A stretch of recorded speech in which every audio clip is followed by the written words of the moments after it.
Isaiah chapter 54, verses 7 and 8. For a brief moment I abandoned you, but with deep compassion I will bring you back. In a surge of anger I hid my face from you for a moment, but with everlasting kindness I will have compassion on you, says the Lord your Redeemer. यशाया 54 का 7 और 8 कहता है, क्षण भर के लिए मैंने तुझे छोड़ दिया था, परंतु अब बड़ी दया करके मैं फिर तुझे रख लूंगा।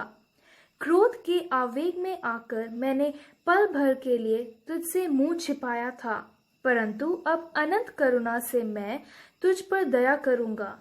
तेरे छुड़ाने वाले यहोवा का यही वचन है। In Isaiah chapter 54, the Lord talks of the restoration of Israel. यशाया 54 में परमेश्वर इज़राइल का पुनर्निर्माण के बारे में कहता है। Just as he made a covenant of peace that the flood waters of Noah's day would not cover the earth forever, जिस तरह उसने शांति की वाचा बांधी थी कि नूह के दिनों के बाढ़ का पानी पृथ्वी को हमेशा के लिए नहीं देखेगा, the Lord promises that his anger will recede from Israel and it will not last long. प्रभु वादा करता है कि उसका क्रोध इज़राइल से दूर हो जाएगा और ये लंबे समय तक नहीं रहेगा। Nothing can be considered more stable than the mountains and hills. पहाड़ों और पहाड़ियां से ज्यादा स्थिर कुछ भी नहीं माना जा सकता है। The Lord says the mountains may be shaken and the hills be removed.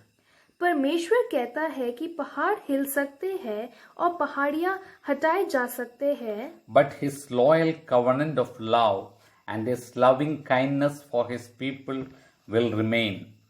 लेकिन उनकी प्रेम की वफादार वाचा और लोगों के प्रति उनकी दयालुता बनी रहेगी। The Lord says that he cares for the afflicted ones. प्रभु कहता है कि वे पीड़ित की परवाह करता है।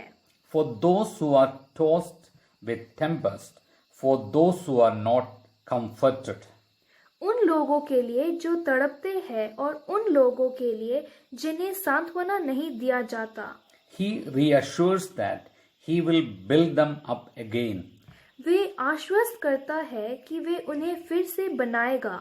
It is easy for us to believe that God does not care when we are tossed in life's storms. हमारे लिए ये मानना आसान है कि जब हम जीवन के तूफानों में डूब जाते हैं तो परमेश्वर परवाह नहीं करता है। But God does care and he gives his precious promises to strengthen us.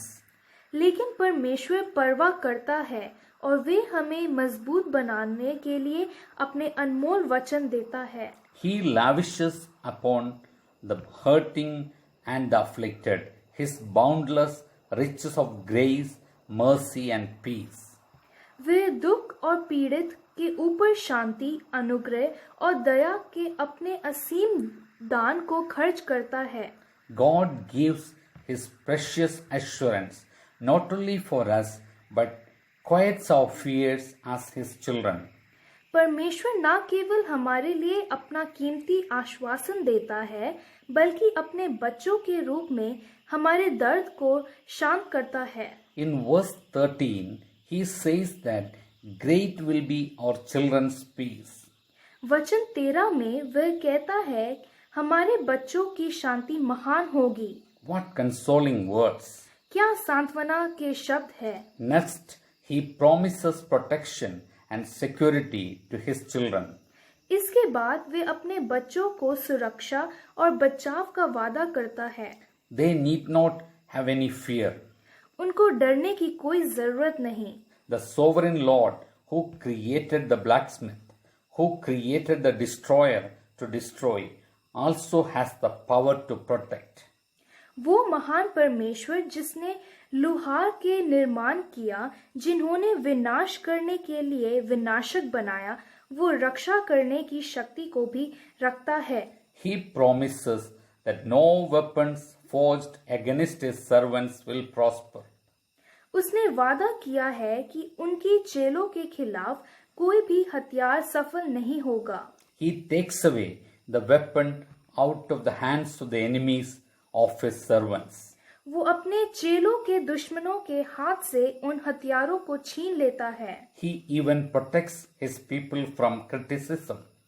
वो अपने लोगों को आलोचना से भी बचाता है। We can bear a blow sometimes, but we cannot endure an insult. हम कभी कभी एक झटका सहन कर सकते हैं, लेकिन हम अपमान नहीं सह सकते। There is a great power in the tongue, जीभ में एक बड़ी शक्ति होती है, yet we can trust in the Lord's triumph.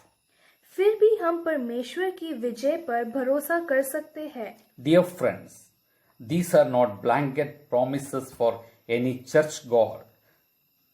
प्रिय दोस्तों, ये किसी भी चर्च जाने वाले के लिए कंबल वादे नहीं है, But for the servants of the Lord and for those whose righteousness is from Him. बल्कि परमेश्वर के सेवकों के लिए और उन लोगों के लिए है जिनकी धार्मिकता उनसे है। If you are a servant of God and if you understand that your righteousness is truly from the Lord, यदि आप परमेश्वर के सेवक हैं और यदि आप समझते हैं कि आपकी धार्मिकता वास्तव में प्रभु की है, then you can be sure that the Lord of the covenant cares for you. तो आप सुनिश्चित हो सकते हैं कि वे वाचा का प्रभु आपकी परवाह करता है। He gives you peace, protection and victory. वे आपको शांति, सुरक्षा और विजय प्रदान करता है। Heavenly Father, स्वर्गीय पिता, when I am afflicted and tossed by life's storms, जब मैं पीड़ित होता हूँ और जीवन की आंधी से उकता जाता हूँ, let me trust your promises that you will not abandon me. तो मुझे आपके वादे पर भरोसा करने में मदद कर कि मुझे नहीं छोड़ेंगे।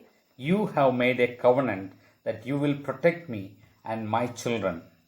आपने एक वाचा को बांधा है कि आप मुझे और मेरे बच्चों की रक्षा करोगे। You will give peace.